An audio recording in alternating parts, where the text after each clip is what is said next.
Exam जब करीब होता है तो हर एक स्टूडेंट चाहता है कि कुछ ऐसा चमत्कार हो जाए कि अंदर का डर खत्म हो जाए। तैयारी कितनी भी कर लो, प्रिपरेशन कितनी भी कर लो, लेकिन जो लास्ट मिनट होता है ना, वो लगता है कि कहीं कोई गलती ना हो जाए। प्यारे साथियों, आज के इस वीडियो को बनाने के पीछे केवल एक उद्देश्य है। आपका वो जो आपके अंदर का जो डर है ना, उसको खत्म करके, उसको मार कर, उसको किल करके आपको पूरी तरीके से आपके एग्जाम के लिए कॉन्फिडेंट बनाना। दोस्तों, मेरा नाम है Sandeep Kesarwani, faculty of English since 2011। बच्चे 14 साल से इंग्लिश पढ़ा रहा हूं और 14 साल में हजारों बच्चे हमारे तैयार हुए हैं, तैयारी करके गवर्नमेंट जॉब लिया है और इस समय 18,000 से ज्यादा बच्चे हमारे गवर्नमेंट जॉब ऑलरेडी कर रहे हैं। सवाल यह है कि आज मैं आपसे ऐसी कौन सी बातें करने वाला हूं इस लास्ट मिनट में जो आपके लिए हेल्पफुल होगी। बच्चे, ये लास्ट मिनट में ये वीडियो बहुत लंबी मैं नहीं लेके जाऊंगा, लेकिन जो पॉइंट्स मैं आपको बताऊंगा वो सारे पॉइंट्स आपको आपके एग्जाम से पहले पूरी तरीके से तैयार कर देंगे। आपकी जो प्रिपरेशन अभी तक की हुई है दोस्तों, आपने जो तैयारी कर रखी है, सारे सब्जेक्ट्स जो आपने प्रिपेयर कर रखे हैं, उन सारे सब्जेक्ट्स को उनके अंजाम तक पहुंचाने में आज की ये वीडियो पूरी हेल्प करेगी। दोस्तों, कॉन्फिडेंस भरेगी आपके अंदर। आइए एक एक करके बात करते हैं कि आखिर आपको क्या करना चाहिए अब बचे हुए कुछ घंटों के अंदर। माय डियर स्टूडेंट, सबसे पहला पॉइंट वाइज हम बात करेंगे आज के इस सेशन में। सबसे पहला पॉइंट है रिवाइज ओनली इंपॉर्टेंट टॉपिक्स। दूसरा लिख दिया मैंने, नो न्यू टॉपिक्स नाउ। बहुत बार बच्चे नया और पढ़ ले और पढ़ ले और पढ़ ले के चक्कर में सबसे बड़ी उनकी ये गलती होती है। इसमें क्या होता है, गलतियां करने के चांसेस बढ़ जाते हैं। आप केवल इंपॉर्टेंट टॉपिक्स, जो आपके टॉपिक्स इंपॉर्टेंट हैं, केवल उनका रिवीजन करिए, क्योंकि आप इन कुछ घंटों के अंदर पूरा सिलेबस तो रिवाइज नहीं कर सकते। आपने किया भी होगा, बट अभी लास्ट मोमेंट पे जब आप पढ़ने बैठे, है ना, ख्याल आता है क्या पढ़े क्या छोड़े, क्या पढ़े क्या छोड़े, तो आपको पता है कि कौन सा टॉपिक आपके एग्जाम में कितने मार्क्स का होता है। उन्हीं टॉपिक्स पर फोकस करें जिनके मार्क्स आपके एग्जाम में ज्यादा आते हैं। कुछ भी नया ट्राई तो बिल्कुल भी ना करें दोस्तों।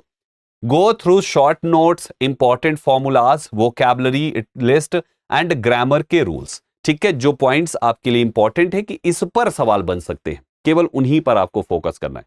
अभी हम आगे आपको बताएंगे कि वोकैबुलरी और ग्रामर में आपको क्या पढ़ना चाहिए।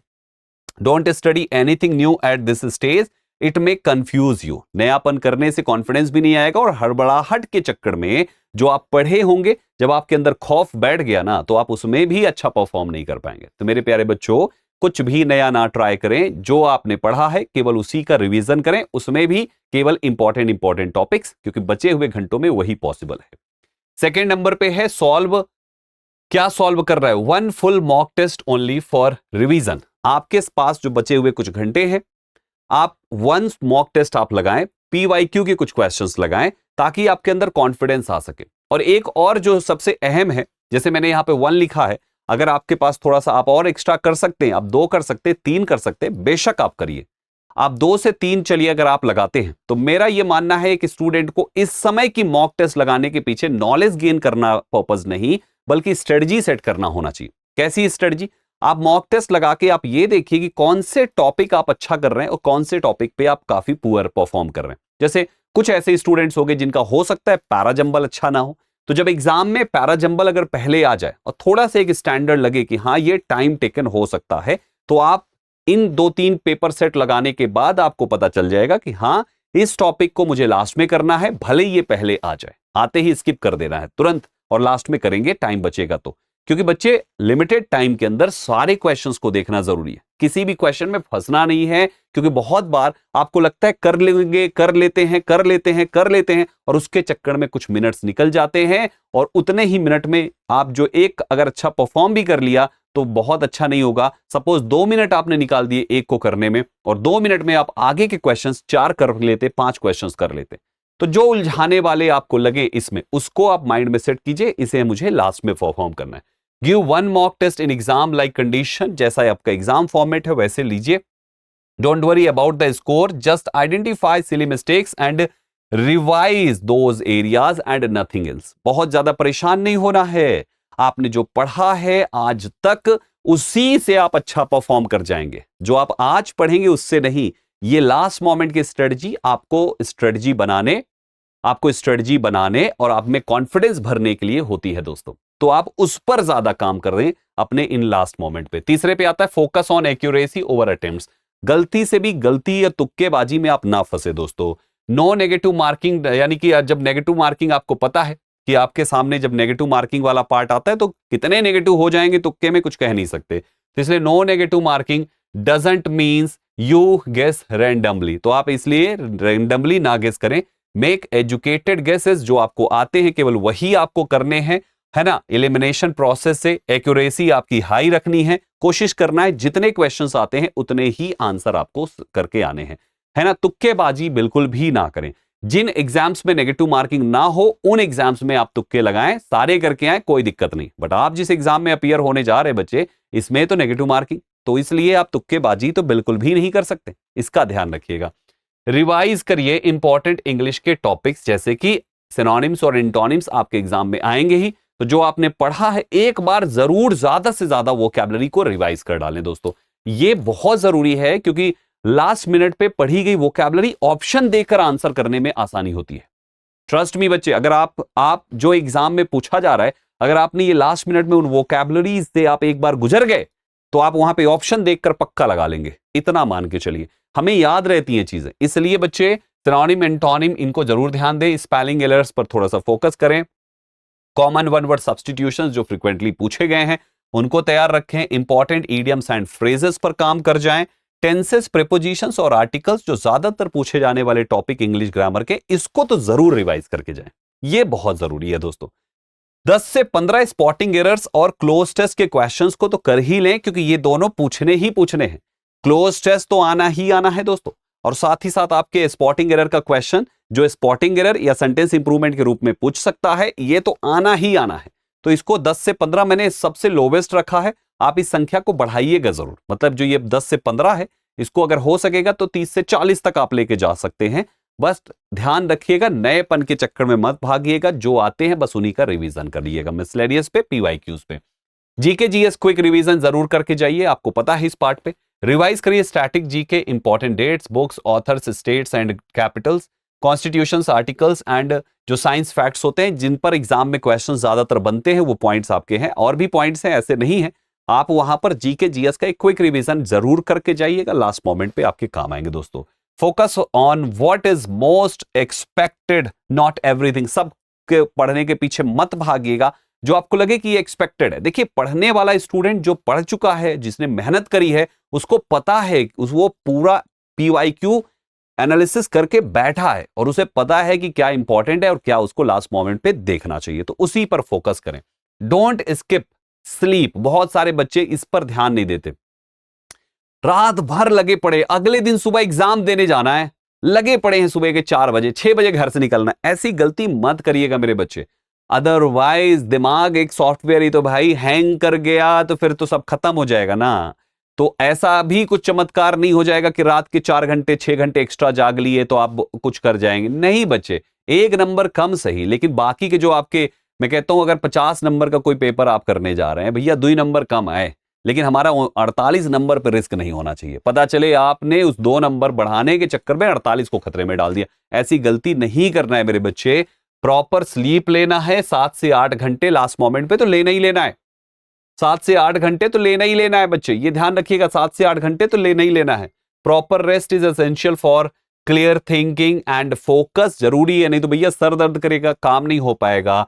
Sleep early and avoid screens before bed, सोते समय मोबाइल मत चलाइएगा, अदरवाइज फिर वो दिमाग में वो सारी चीजें चलेगी, ओवर थिंकिंग, दूसरों से रिव्यू, ये सब चीजों से बचिएगा लास्ट मोमेंट पे बच्चे, ये बहुत जरूरी होता है ये सारी चीजें करना। Carry all essentials for exam, आपका अगले दिन एग्जाम है। आज आप क्या करें, आप सारे के सारी जरूरत की चीजें अपने पास रख लें, जो जो चीजें चाहिए। भैया एसएससी ने तो नोटिस भी डाल दिया, आप उसमें देख लीजिएगा कि क्या क्या चीजें चाहिए, जैसे कि आपकी ओरिजिनल आईडी भी चाहिए फोटोकॉपी के साथ। तो उसने तो बहुत सारे ऑप्शंस दे रखे, बट मैं आपसे कहूंगा कि एटलीस्ट आप 2-3 आईडीज सबके पास होती है, जैसे कि आपके पास अगर पैन कार्ड है, आधार कार्ड है, ड्राइविंग लाइसेंस, रख लीजिए, तीनों लेके जाइए, सबकी फोटोकॉपी लेके जाइए। बहुत सारे बच्चे सेंटर में पहुंचने के बाद खोजते हैं फोटोकॉपी मशीन, कहां फोटोकॉपी हो रही, ये गलती मत करिएगा। तुरंत निकलिए, घर से बाहर जाइए, फोटोकॉपी कराइए, एडवांस में एक्स्ट्रा अपने पास रखिए दोस्तों, और जरूर जाइएगा। एक बात और याद रखिएगा बच्चे, सारी जरूरत की चीजें जो आपकी है वो तो लेके जाइए ही जाइए, लेकिन एग्जाम सेंटर में मैंने यहां पर लिखा 30 से 45 मिनट पहले पहुंचिएगा।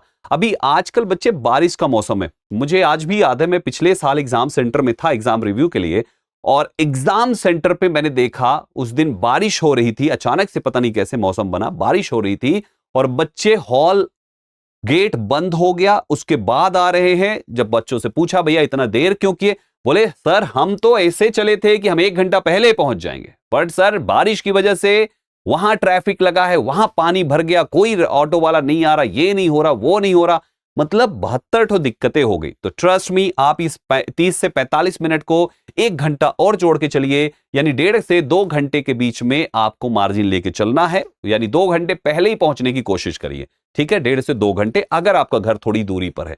अगर आपका घर एकदम लगता है कि नहीं एकदम बगले में है सेंटर, भैया बस आराम से आधा घंटा में पहुंच जाएंगे, तब आराम से आप इसको 2 घंटे पहले नहीं बल्कि आप 1 घंटे पहले के हिसाब से या जो लिखा हुआ है इसके हिसाब से आप पहुंच सकते हैं। लेकिन ध्यान रखें बच्चे, गलती ना हो। एसएससी ने एक चीज और कह दिया है कि आपको वहां पर बच्चे कोई भी प्रकार की, जैसे आप कोई भी ज्वेलरी, रिंग हो गया, गले में हो गया, लड़कियां होती कानवान में पहनती, नाक में पहनती, सब निकाल के रखना है। अलाउ बिल्कुल भी नहीं करते हैं, वो सीधा गेट से ही आपको भेज देंगे, जाइए रख कर आइए। और अगर आप गेट से बाहर निकले उसको रखने के लिए, तो बच्चे फिर दोबारा एंट्री होगी नहीं, क्योंकि टाइम कंप्लीट हो जाएगा, 1 सेकंड भी एक्स्ट्रा नहीं दिया जाता। लगेज में बैग रखने का जुगाड़ वहां पे कुछ भी नहीं है, तो आप अपने बैग की जिम्मेदारी आपकी अपनी खुद की होगी, कहां पे रखना है। इसलिए हो सके तो अपने साथ में किसी एक पर्सन को लेके जाएं, पापा को, भाई को, किसी ना किसी को लेके जाएं, या दोस्त को, जैसे भी आप जो भी आपके साथ चल सकते हैं, ताकि वो एटलीस्ट आपका बैग संभाल सके। ठीक है, वहां पे इस चीज का ध्यान रखें। ठीक है, ये पूरा इंस्ट्रक्शन यहां पर इन चीजों की तैयारी करके प्रॉपर आपको जाना है। आगे बढ़ेंगे दोस्तों, stay calm, stay positive. Last moment पे कोई हड़बड़ाहट नहीं मेरे भाई, सच बता रहे हैं, ऐसा कुछ नहीं होने जा रहा है, कोई ऐसी जंग नहीं है जिसकी तैयारी आपने नहीं करी है। आप काम रहिए, आप प्रिपेयर्ड हैं, आप प्रिपेयर्ड हैं, आप अपने आप पे भरोसा रखिए। स्टे काम, स्टे पॉजिटिव, आप प्रिपेयर्ड हैं मेरे भाई, you are prepared well, trust yourself. अपने पे नहीं तो मुझ पे भरोसा कर लीजिए कि आप प्रिपेयर्ड हैं बच्चे, आप तैयार हैं। आपने जो तैयारी करी है, अगर आपके मन में एग्जाम को लेकर थोड़ा भी डर लग रहा है, तो यह इस बात का सबूत है कि आप चाहते हैं रिजल्ट आपके फेवर में आए। दैट मीन्स आपने मेहनत करी है, तो आप प्रिपेयर्ड हैं। जिसने मेहनत नहीं करी होती ना, वो बिंदास घूमता है, क्योंकि उसको एग्जाम देने नहीं, पेपर देखने जाना होता है। आपको डर लग रहा है, इसका मतलब आप प्रिपेयर्ड हैं। आप टेंशन मत लीजिए, काम रहिए, पॉजिटिव रहिए, ट्रस्ट योर एफर्ट्स, वो आपको आपके अंजाम तक जरूर पहुंचाएगा बच्चे। याद रखिएगा इस बात को। Go with a fresh and confident mindset, अच्छा होगा। सेंटर में आप जाइए, किसी और से मत बात करिएगा, किसी और से मत पूछिएगा और भाई कैसे तैयारी, वो उड़ाई के बताएगा और अलग से ही आपकी हवा खराब कर देगा। किसी से मत पूछिए, आराम से जाइए, स्माइल करते हुए जाइए, स्माइल करते हुए आप वापस आएंगे, यकीन रखिए इस बात पे दोस्तों। Avoid discussing questions with other before the exam. Exam से पहले तो किसी से कुछ बात ही मत करिएगा, और भाई तो कैसी तैयारी करी आपने। बहुत बार होता है ना कि भैया अभी एग्जाम शुरू होने में टाइम है, हमारे बगल वाला बैठा और उससे पूछ लेते, बतिया लेते। ये गलती मत करिएगा, क्योंकि हर कोई मोरल डाउन करने के लिए वहां पे बैठा है। क्या पता वो आपके बगल वाला वही बैठा है जिसने पढ़ाई ही नहीं करी, और उसने कह दिया भाई सब पढ़ के आया हूं, और जब आप उसको देख रहे हो तो वो खटाखट एबीसीडी मारे पड़ा है। आपको लगा भैया ये तो बहुत ही इंटेलिजेंट बच्चा है, और वहीं पर आपका मोरल डाउन हो जाएगा कि यार इसका तो हो गया सिलेक्शन, क्योंकि ये तो पूरे करके आया। ऐसा कुछ नहीं, वो कुछ नहीं पढ़ा है, तुक्के मार रहा है। तो भाइयों हमेशा इस बात का ध्यान रखें, पॉजिटिव रहे। जो आपने पढ़ा है, मैं अभी भी कहता हूं, जो आपने पढ़ा है एग्जाम में वैसा ही आने वाला है दोस्तों। पॉजिटिव रहिए, काम रहिए, कंपोज रहिए, बिल्कुल परेशान मत होइएगा कि क्या है कैसा है, सब ऐसा है जैसा आपने सोचा है, बिल्कुल आपके अनुसार आएगा पेपर बच्चे। कोई भी वेंडर आ जाए, आपकी जो तैयारी है उसी के पैटर्न के हिसाब से क्वेश्चंस बनाएगा। स्क्रीन में किसी ऑप्शन को राइट से लेफ्ट, लेफ्ट से राइट रखने से कोई फर्क नहीं पड़ेगा मेरे भाई, सब कुछ वही है जो आपकी, जिस तरीके की आपकी प्रैक्टिस है। भरोसा रखिएगा खुद पे, जैसी आपकी प्रैक्टिस है सब कुछ वही है दोस्तों। ठीक है, और लास्ट में जाते जाते मेरे प्यारे बच्चों, मेरी एक बात याद रखिएगा, मेरी एक बात याद रखिएगा। कुछ एक अच्छी सी लाइन आपके लिए लेकर आया हूं बच्चे। कहते हैं कि one exam can't define you. कोई भी एक एग्जाम आपका भविष्य नहीं डिफाइन कर सकता है। दुनिया में कितने ऐसे लोगों को देखा है जिनको दुनिया या सरकारी होने वाले ये एग्जाम्स कभी सेलेक्ट नहीं किए। जैक मा, आपने नाम सुना होगा दोस्तों। कहानी अपनी बताते हैं, कहते हैं कि मैं किसी जगह पर इंटरव्यू देने गया, वहां पे मुझसे पहले 27 लोग और थे, मुझको लेकर 28 लोग थे, सिलेक्शन हुआ 27 लोग का, एक रिजेक्ट, मैं। जैक मा आज चाइना में क्या है भाई साहब, कितना बड़ा नाम जैक मा का। ऐसे पता नहीं कैसे कितने एग्जाम्पल्स हैं। तो याद रखिएगा, कोई भी एग्जाम कभी भी आपको डिफाइन नहीं कर सकता है आपकी ऊंचाई क्या होगी। बस वर्तमान में ये एग्जाम आपकी रिस्पॉन्सिबिलिटी है, तो हम ऐसा देंगे जैसे मेरी जिंदगी का सबसे बड़ी जिम्मेदारी है। कोई भी exam, one exam can't define you my dear students, but giving your best can shape your success. अपना बेस्ट दीजिएगा दोस्तों। आपका रिजल्ट कुछ भी हो, आपका रिजल्ट जो है वो आपके हाथ में नहीं है, लेकिन आज जो आप एग्जाम देने जा रहे हैं, जो आप कॉपी, जो आप वहां पे टिक करने जा रहे हैं, जो आप आंसर करने जा रहे हैं, वो आपका बेस्ट होना चाहिए। अपना बेस्ट देने पे लगाइएगा पूरा जोर। Stay focused, stay calm, victory is one step away my dear students. तो इस बात का ध्यान रखिएगा, कुछ भी हो जाए, आज मैं जो करूंगा ये मेरी मेहनत का, मेरी तैयारी का बेस्ट होगा। और ट्रस्ट में ऊपर वाला भी ऐसे हाथ फैला के बैठा है और वो कहना चाहता है, वो कह रहा है तू अपना बेस्ट दे, मैं तेरे को तथास्तु बोलूंगा और आपके साथ अच्छा ही होगा दोस्तों। तो हमेशा पॉजिटिव होके जाइए, एग्जाम आपका बहुत अच्छा जाएगा। एग्जाम देकर आइए, फिर उसके बाद हम लोग फिर से बातचीत करेंगे और सिलेक्शन के बाद हम आपसे मिलेंगे जरूर दोस्तों। ठीक है, all the best guys, all the best, do your best, all the best.